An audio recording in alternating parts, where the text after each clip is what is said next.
Hello everyone, welcome to my channel. इस video में हम हिंदी व्याकरण के महत्वपूर्ण प्रश्न करेंगे। शुरू करते हैं। पूर्णांक संख्यावाचक विशेषण के कितने भेद होते हैं? पूर्णांक संख्यावाचक विशेषण के दो भेद होते हैं, निश्चित संख्यावाचक और अनिश्चित संख्यावाचक। निश्चित संख्यावाचक विशेषण और अनिश्चित संख्यावाचक विशेषण। निश्चित संख्यावाचक विशेषण के दो भेद होते हैं, पूर्णांक संख्यावाचक विशेषण और अपूर्णांक संख्यावाचक विशेषण। अपूर्णांक संख्यावाचक विशेषण जैसे 2.5, 3.5, 4.5, 5.5। अपूर्णांक संख्यावाचक के 6 भेद होते हैं, गणनावाचक विशेषण, समुदायवाचक विशेषण, समुच्चयवाचक विशेषण,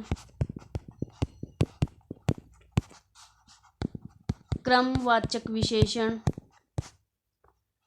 प्रत्येकवाचक बोधक विशेषण,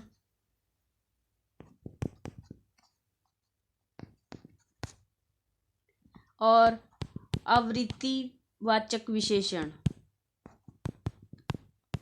गणनावाचक में 1, 2, 3, 4, 5, 6। समुदायवाचक में दोनों, तीनों, चारों, ये सभी आता है। समुच्चयवाचक में दर्जन, कोड़ी। कोड़ी 20 की संख्या को कहते हैं। क्रमवाचक विशेषण में पहला, दूसरा,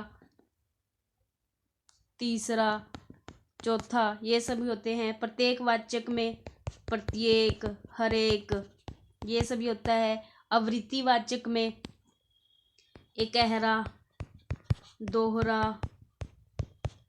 तिगुना, चौगुना, ये सभी होता है। इस क्वेश्चन का जो राइट आंसर है वो है ऑप्शन डी 6। पूर्णांक संख्यावाचक विशेषण के 6 भेद होते हैं। नेक्स्ट क्वेश्चन, सार्वनामिक विशेषण के कितने भेद होते हैं? Option A 3, option B 4, option C 5, option D 2। इस क्वेश्चन का जो राइट आंसर है वो है ऑप्शन बी 4। सार्वनामिक विशेषण के 4 भेद होते हैं। नेक्स्ट क्वेश्चन, गुणवाचक विशेषण का उदाहरण नहीं है।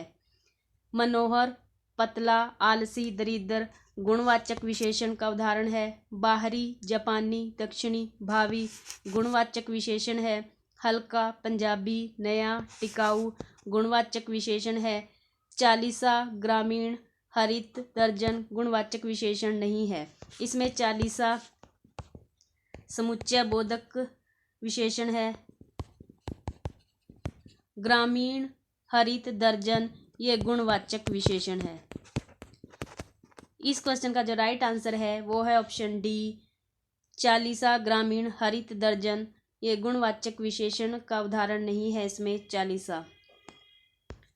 नेक्स्ट क्वेश्चन, सही तर्क है। पर्यायवाची का अर्थ उसके जैसा वाच्यार्थ होता है। सही है। संयुक्त क्रिया के 12 भेद होते हैं। 12 भेद नहीं, 11 भेद होते हैं। हिंदी में आगत शब्दावली सबसे कम पाई जाती है। सबसे कम नहीं, सबसे ज़्यादा पाई जाती है हिंदी में आगत शब्दावली। चंद्र बिंदु का उच्चारण नासिका से होता है। नासिका और मुंह दोनों से होता है। इस क्वेश्चन का जो राइट आंसर है वो है ऑप्शन ए। पर्यायवाची का अर्थ उसके जैसा वाच्यार्थ होता है। ये सही तर्क है। नेक्स्ट क्वेश्चन, बहुव्रीहि समास का उदाहरण नहीं है।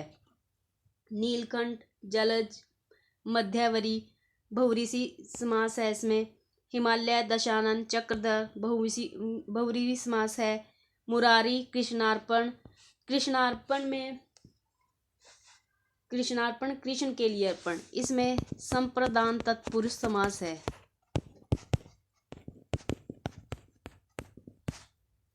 इस क्वेश्चन का जो राइट आंसर है वो है ऑप्शन सी।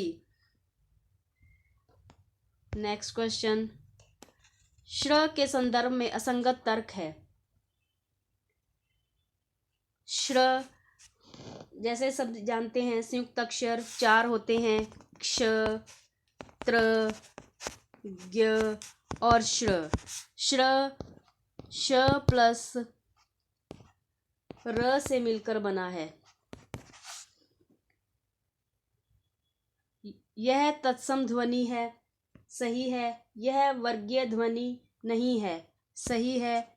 यह अल्पप्राण ध्वनि है, यह गलत है। इसका उच्चारण तालु मूर्धा से होता है, ये सही है। श है वो श्र है जो वो अल्पप्राण नहीं, ये महाप्राण ध्वनि है। इस क्वेश्चन का जो राइट आंसर है वो है ऑप्शन सी। यह अल्पप्राण ध्वनि है, ये अल्पप्राण ध्वनि नहीं, ये महाप्राण ध्वनि है। नेक्स्ट क्वेश्चन, अनुस्वार के संदर्भ में असंगत तर्क है। यह अल्पप्राण है, सही है। यह घोष ध्वनि है, सही है। यह संज्ञा का उदाहरण है, सही है। इसकी मात्रा लघु की होती है, गलत है। इस क्वेश्चन का जो राइट आंसर है वो है ऑप्शन डी। नेक्स्ट क्वेश्चन, असंगत युग्म कौन सा है? फ्रिज में कुछ संतरे रखे हैं, संख्यावाचक विशेषण है, सही है। ऑप्शन बी, सीमा 2.25 रोटी खाती है, अपूर्णांक विशेषण है, सही है। ऑप्शन सी, वहां से पहला आदमी भाग गया, गुणवाचक विशेषण है, सही है। राधा सब केले खा गई, अनिश्चित संख्यावाचक विशेषण,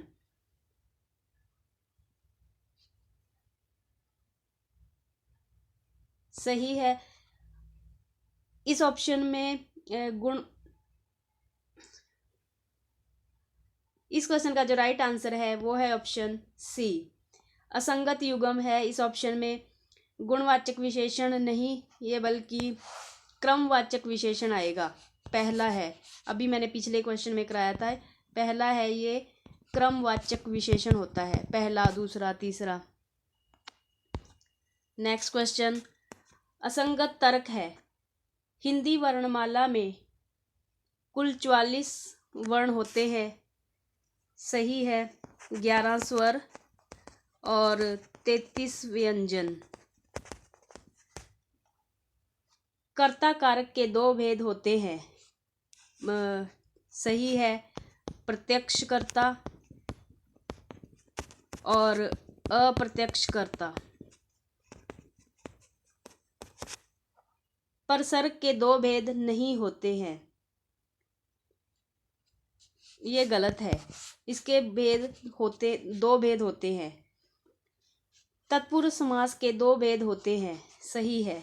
इस क्वेश्चन का जो राइट आंसर है वो है ऑप्शन सी, परसर्ग के 2 भेद नहीं होते हैं। इसके 2 भेद ही होते हैं परसर्ग के, एक संश्लिष्ट परसर्ग और दूसरा विश्लिष्ट परसर्ग।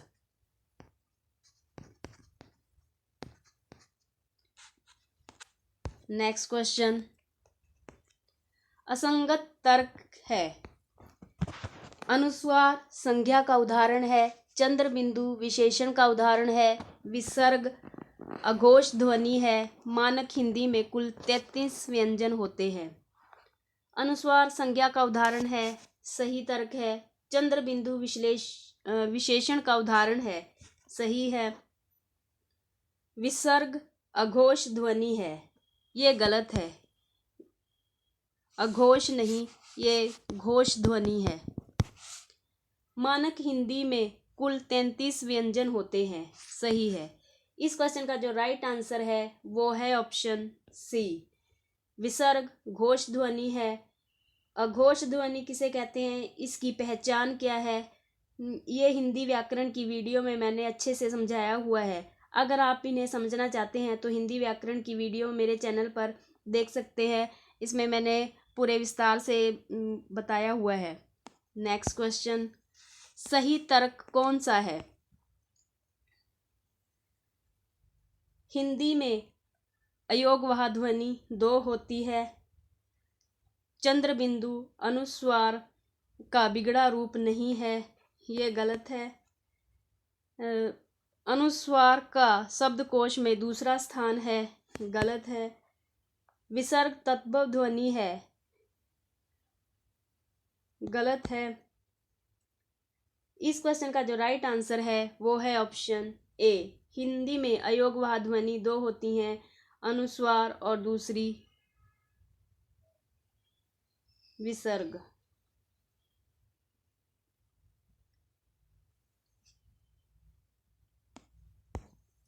नेक्स्ट क्वेश्चन,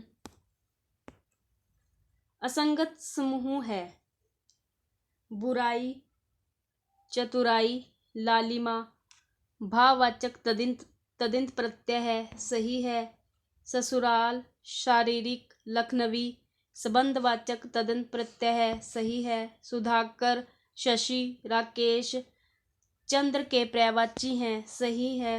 दीदार, अंगार, अंजीर फारसी शब्द हैं, ये नहीं है, ये ऑप्शन गलत है। इसमें जो दीदार है वो फारसी का शब्द नहीं है।